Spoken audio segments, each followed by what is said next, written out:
what if the reason you can't have a productive conversation with your boss or, I don't know, a normal political debate with your uncle has literally nothing to do with differing opinions? Right.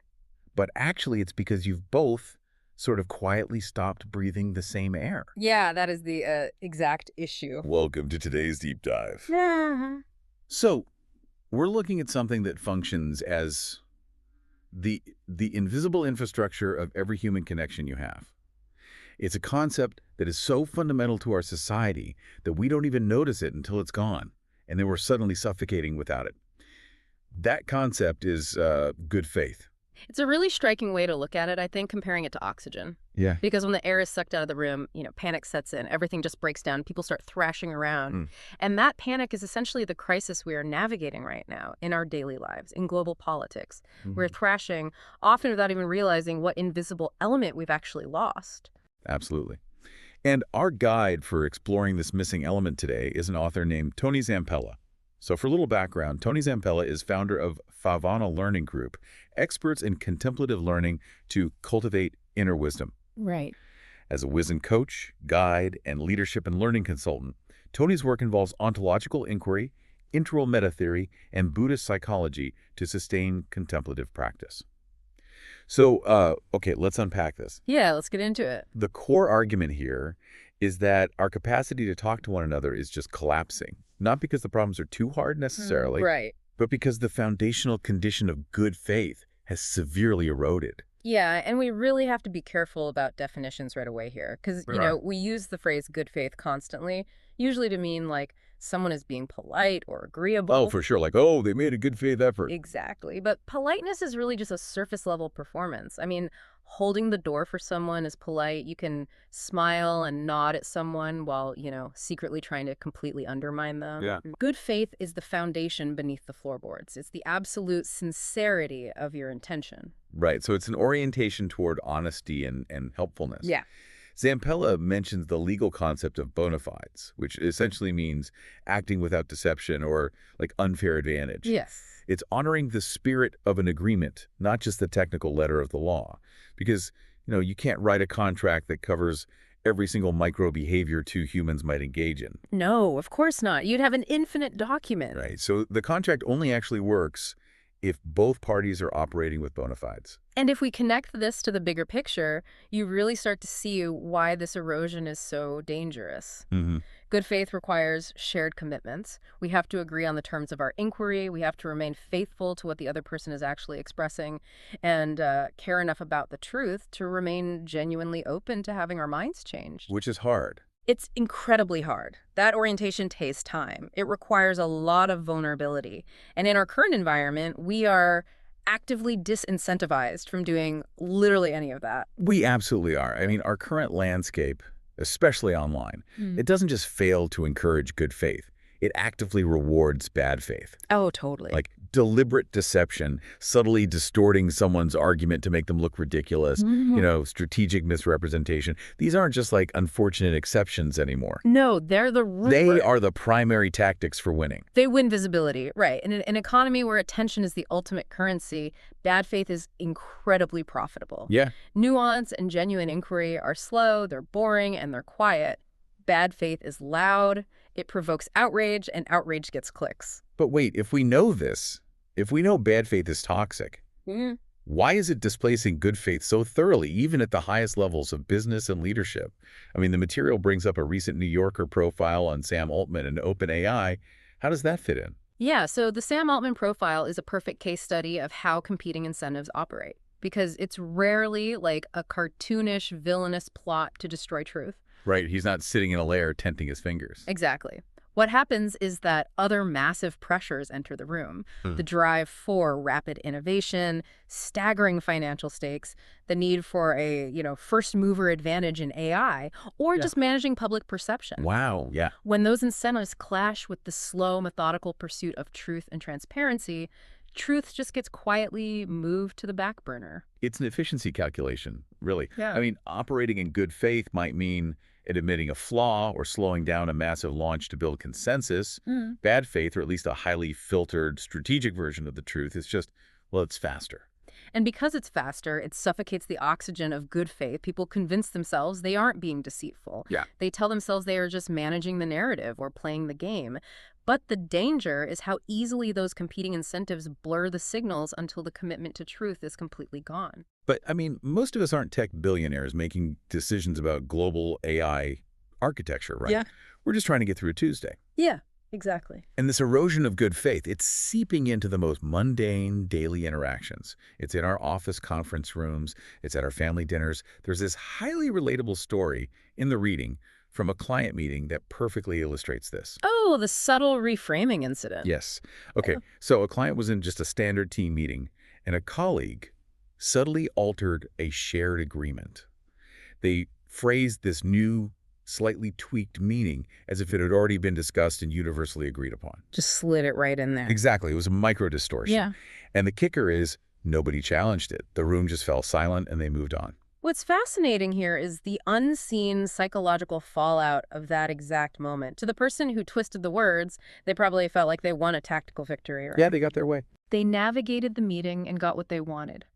But the mechanism of trust in that room fractured. The shared ground that made their collaboration possible dissolved just a little bit. I want you, the listener, to really think about the last time you sat in a meeting and someone did exactly that.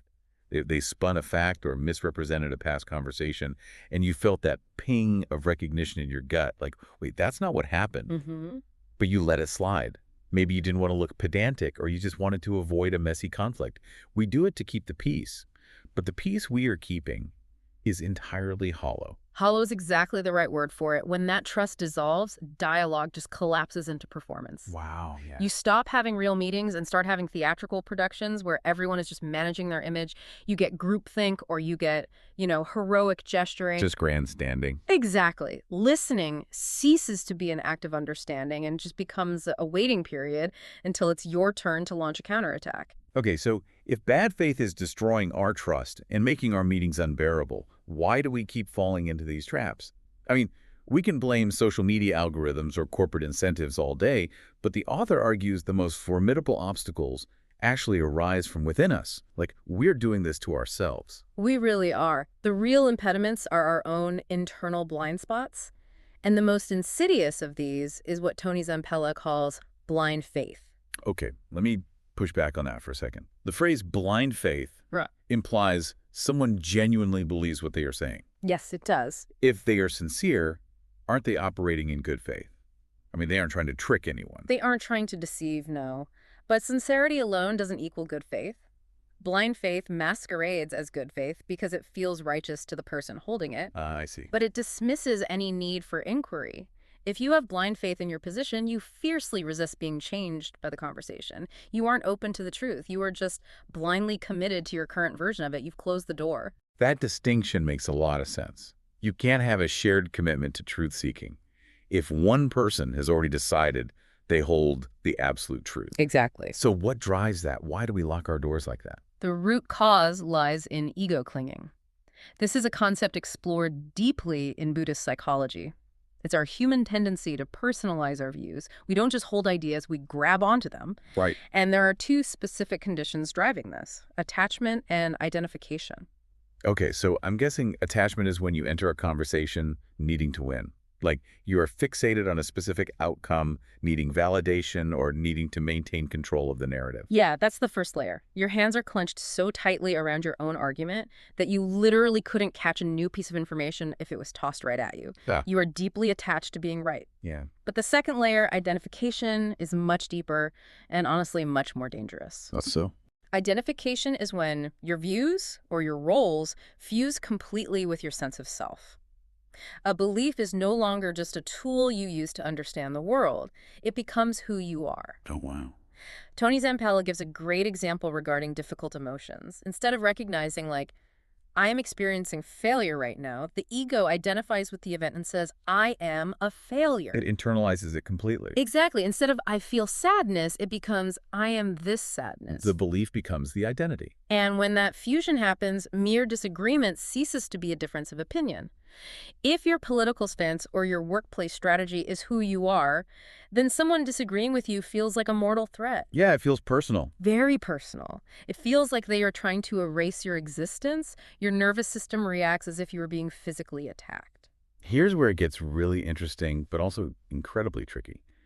How do you, as someone trying to navigate a messy world, draw the line between having strong personal integrity and just stubbornly identifying with your own beliefs? It's so hard. Because we're constantly told that having strong convictions and standing up for what is right is a virtue. How do we know when our integrity has morphed into toxic ego clinging? It is the ultimate tightrope walk. And the author answers this by sharing a highly vulnerable admission about his own behavior. He describes being in a conversation that he had entered with the genuine intention to understand the other person. But as the dialogue progressed, he noticed a physical shift in his body. He felt himself tightening around a single point. He felt this intense, rising need to be right. We've all felt that. Your heart rate goes up, tunnel vision sets in. Exactly. And upon reflection, he realized that what he thought was his integrity in that moment, standing his ground, was actually just an over-identification with his position. Wow. He was mistaking his own stubborn conviction for virtue. His sense of self had collapsed into the belief he was defending, and he was ready to completely sacrifice the relationship just to protect that belief. That is a staggering realization to have about yourself. But it's also hopeful, I think. Because recognizing that physical tightening is the first step out of the trap. It's an alarm bell. It really is. It's the alarm bell telling you that good faith is suffocating. And once we hear that alarm, the work isn't to violently suppress our ego, but to consciously loosen its grip. We have to create space between the entity that is us and the ideas we happen to hold at this moment. Which brings us to the ultimate question. Once we recognize this ego clinging, how do we actively resurrect good faith? We can't just wish it back into existence. No, definitely not. The material suggests we have to treat good faith as a generative stance. It isn't passive. You don't just sit there and hope it appears. You have to actively generate it. Destroying trust is easy. Slipping into bad faith is so easy. But generating understanding requires rigorous discipline. There are 3 interdependent disciplines required to cultivate this generative stance. The first is awareness. Awareness, meaning the recognition that our understanding of reality is always partial. We don't possess the God's eye view of any situation. Right. It's shifting your internal monologue from I am observing objective facts to I am interpreting data through my own biased lens. And that awareness sets the stage for the second discipline, ontological humility. Okay, I'm going to stop you right there. Ontological humility sounds incredibly dense. It sounds like something you'd debate in a graduate seminar, not something you'd use on a Tuesday afternoon when Susan from accounting is driving you crazy. Fair enough, yeah. What does that actually look like in practice?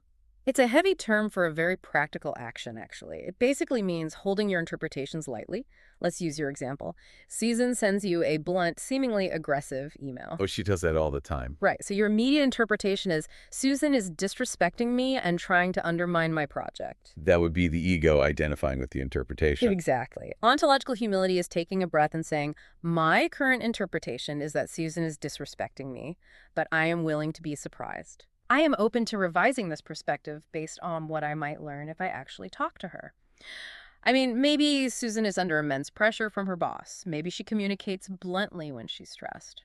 You enter the follow-up dialogue with the actual willingness to discover you were wrong. You're leaving the door unlocked. You are leaving the door unlocked. And that brings us to the third discipline, integrity. But redefined. Redefine how? In this context, integrity doesn't mean rigidly defending your beliefs. It means acting in alignment with your stated agreements. It means being guided by evidence, refusing to distort the other person's words, and honoring the shared ground you've established. So awareness, humility, and integrity. When you combine those 3, you fundamentally alter the goal of a conversation. It's no longer about winning. No, not at all. And there's a brilliant quote in the reading from Ezra Klein that captures this perfectly. He wrote that conversation is a necessary habit in a democracy. It is not a reward we bestow only on those who pass our purity tests or agree with us. The entire point of engaging with others is to believe in the possibility of change, believing that they can change, and more importantly, that you can change. Treating conversation as a reward for agreement is a symptom of a society in late-stage suffocation. I mean, if we only talk to people we agree with, we are just talking to mirrors. The author echoes that sentiment with a profound teaching from Zen master Thich Nhat Hanh. Understanding is love's other name. It elevates the entire concept of a debate. It changes the stakes entirely. To enter into a genuine good faith dialogue is an act of extreme vulnerability. It takes an incredible amount of bravery to look someone in the eye, drop the armor of your ego and say, I don't know, or I hadn't considered that. Yeah. Connection doesn't come from dominating someone with a superior argument. True connection comes from uncovering your mutual blind spots together. Because without that shared commitment to truth-seeking, you don't actually have a conversation. You just have two egos swinging at each other in the dark, slowly suffocating the relationship. So what does this all mean? Let's zoom out and look at everything Tony Zampella has put on the table today. Yeah. Good faith is not etiquette. It's not about finding a pleasant compromise or smiling through your teeth to avoid a fight. No. It is a rigorous, active, shared commitment to truth-seeking. It's the invisible oxygen that keeps our relationships, our workplaces, and our democracy alive. But to breathe that air, we have to do the really uncomfortable internal work of loosening our grip on our own egos. And as we wrap up, I want to leave you with a thought to mull over long after you take your headphones off. I want you to think about the belief you are defending most fiercely right now in your life. Ooh, that's a tough one. The one you are willing to damage relationships over or lose sleep over? Are you defending it because it is the absolute undeniable truth? Or are you defending it because your ego is terrified of who you would be without it? Wow. If genuine connection requires the vulnerability to let your mind be changed, what is standing in the way of your next breath of good faith? That is a phenomenal question to sit with. Thank you for joining us on this deep dive into the invisible infrastructure of human connection.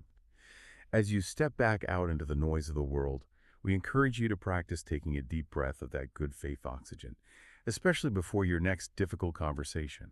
You might be surprised by how much room there really is to breathe.